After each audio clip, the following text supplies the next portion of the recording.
let's talk about another end of the era. Bayern Munich.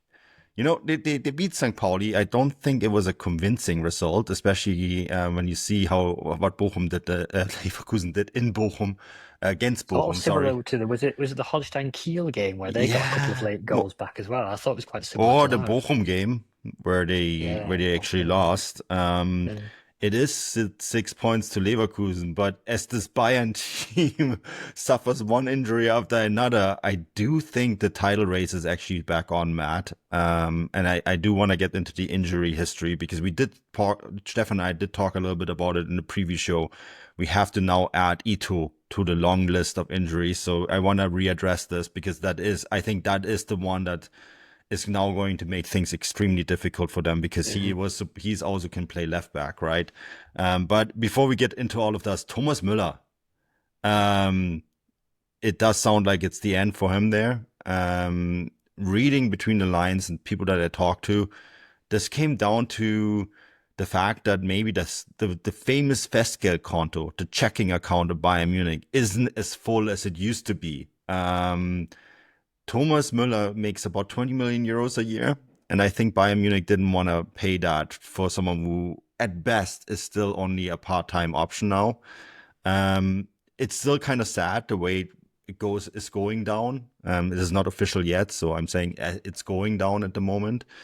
But it kind of feels like at the end of the day, Thomas Müller is being sacrificed here because Bayern Munich spent, on top of my head, 97 million euros for Sasha Boy, Palinha, and Saragossa. That is really what it comes down to. A club legend being sacrificed because of three pretty bad transfers. I think you have to see it a little bit more nuanced. It is a Do I tricky one. do? Yeah, I think Bayern Munich have got a very, particularly against Thomas Muller, I think they've got a very fine line to tread and a fine balance Mm, to strike. On the one hand, I agree. I think there is an element of um, some cuts having to be made, and Thomas Muller coming into that category, club legend or not, mm, because it is a lot of money. And then if you're Bayern Munich, you're asking yourself the question: you're paying that much money per season to Thomas Muller. On the one hand, he deserves it. He's a club legend. His value to Bayern Munich is so much more than simply his product on the pitch. Um, on the other hand, I think he only made 8 starts this season. I think I'm right in saying he's playing a secondary role. The end will come hmm for Thomas Muller. Um, as superhuman as we think he is, even Thomas Muller is only human, and the end will come. So I think if you buy Munich, yeah, it's a really difficult one to weigh up.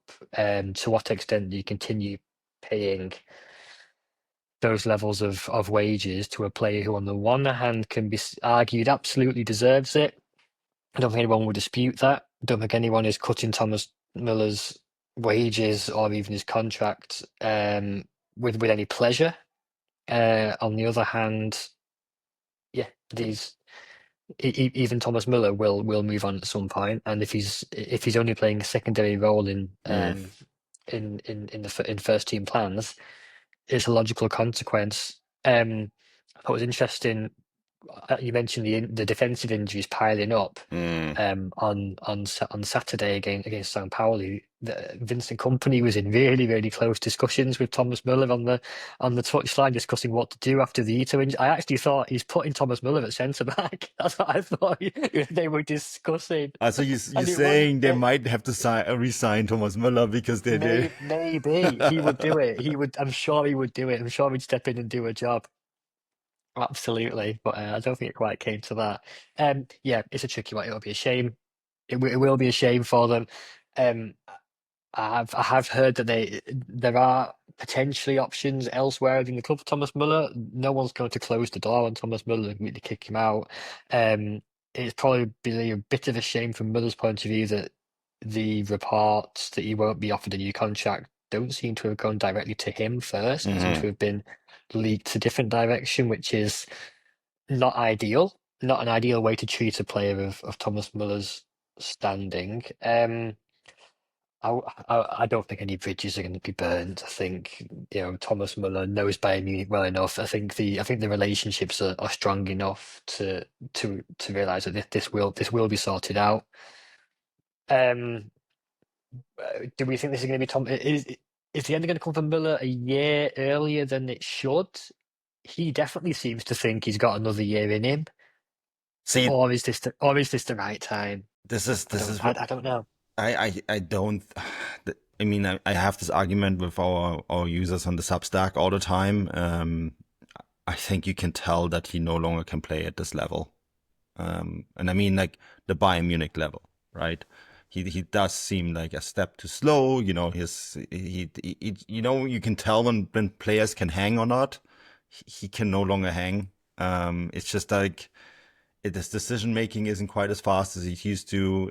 He no longer has the ability to anticipate plays this quite the same way. And then that was his biggest attribute. And then so all the other weaknesses in his games now are being further accentuated. And that's just, in my opinion, you can just tell he isn't able to play at quite that high of a level anymore, and contribute, which is the most important part. As you said, only 8 starts in the Bundesliga. It's 11 across all competitions.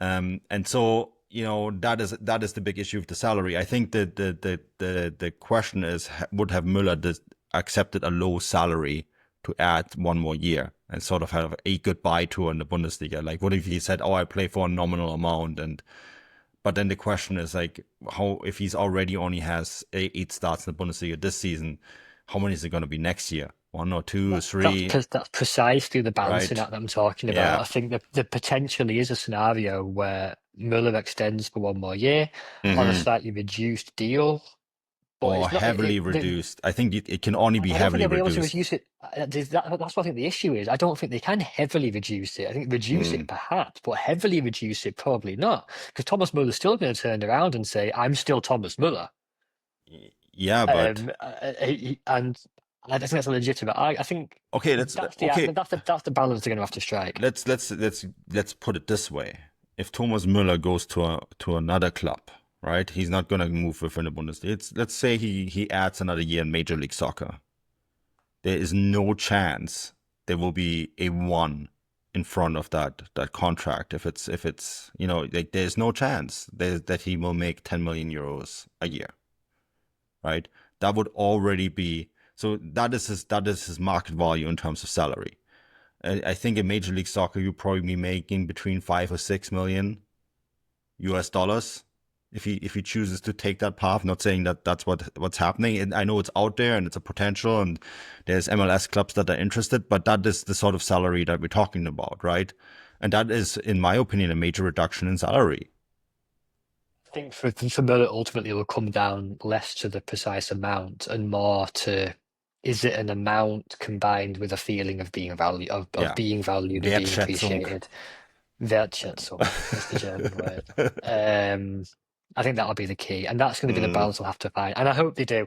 It'd be it'd be disaster for everyone, really, all concerned. Bayern Munich, Thomas Müller, and all of us who watch German football to see that relationship go go sour. And mm, I don't think it will. I think no. just all parties are going to have to, yeah, sit down, work out that balance, strike that balance between what Muller can still contribute in a pure sporting sense at an elite level, and the extent to which he is adequately rewarded for the legendary status which he Mm, has and has deserved. Whether he can, whether he still needs another year is in him. Purely sporting wise, I tend to think no. mm, Unfortunately, that's just my opinion. I agree. But it would obviously be a shame for him, yeah, to see it end. I'm sure Man United will put 50 million on the table for him. They have no need to worry. Yeah, sure. I think that if he adds a year, it's probably going to be in North America. But this is I think too early to speculate. Marco Reus and Thomas Muller going head to head. Yeah, I mean that's quite possible. Maybe he will be going to LAFC. I know we talked about Red Bull before, Choupo-Moting and the Red Bull Empire. apparently are very interested in bringing Thomas Müller into their fold. So New York. And see it. He's got a nice little stepping stone in Yeah. summer. I can absolutely see Muller featuring in a couple of the Club World Cup games. 100%. Yeah, I mean that was the question, right? Do you use the Club World Cup to say goodbye? You extend the contract Potentially. for Yeah. like that month, I guess it Mm. is. So yeah, Yeah. that has I can been see that as a potential scenario. Yes. and then go and play in MLS. And again, New York Red Bulls has been a club that has been mentioned to me that could potentially do it. So and New York would be a logical market for me, I think, as well. And then potentially return to Bayern in years to come in a different role, depending Yeah, on what roles will be available for him. have a testimonial and hope that goes better than Lotus. That he gets a job at least as a greenkeeper. Let's before we wrap this up, the injury crisis. Ito now added to the long list of injuries. Bayern Munich are making, maybe because of squad planning as well. Although, what are they supposed to do? Ito and Opamecano, Alphonso Davies, and Ito all going down the same week with serious injuries. And then there is the thing with Kim, whose Achilles is really, I think his Achilles is also going on threads really at this stage. The entire defensive, like all their core defensive players are either already down or on the edge of going down. This could potentially make this title race interesting, Matt. Potentially, and I still suspect that Leverkusen probably would have had to avoid slipping up against particularly Werder Bremen recently to really have made. Imagine if they actually won that, as you would expect them to have done. That'd be down. The gap would be 3 points now, wouldn't it? Yeah. But yeah, that's all Or hindsight. if Wirtz hits that against Bayern in the final minutes, there's a world where the gap is 1 point. There is, absolutely. I suspect that the defensive issues might come back to haunt Bayern mainly in the Champions League. I think it makes the Inter Milan ties very, very interesting.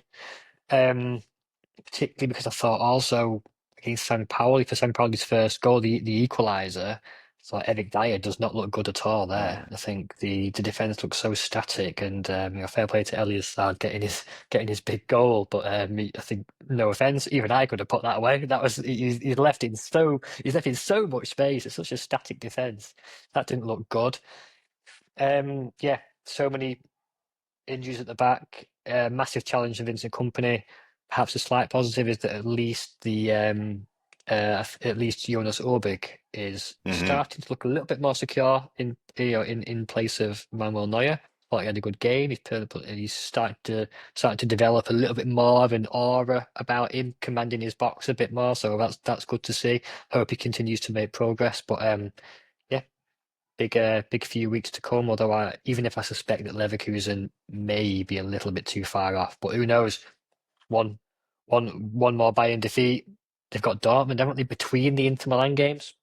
And then there's could be back on, Manu. Bayern still have Mainz, most crucially. Yeah. More importantly than Dortmund, they've got Mainz. Yeah. Yeah.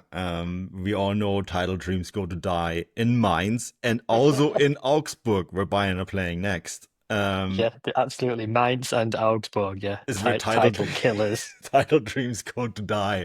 I think that Bayern Munich is still going to win the title, but I think the race is on. I think it's going. This is what I want of every Bundesliga season. I want the title to be decided on match day 34. This is there's nothing better than the title on the line on match day 34, Matt. Yeah. Nothing beats that. May it happen? Yeah, and that I think is the scenario that we're looking at now, which is great. Which is absolutely great. For us, it's great because we can talk about it. Anyways, let's wrap this up. I know you have things to do. I need to get my day started. As always, the show is brought to you by Bet Online. We'll be back with our usual content for the rest of the week. DFB Pokal matches Tuesday and Wednesday. And then, of course, the preview show later this week as well. Not sure yet who exactly is going to join us and when, but we'll figure that part out and see when Stefan is going to be back as well. And until next time, auf Wiedersehen.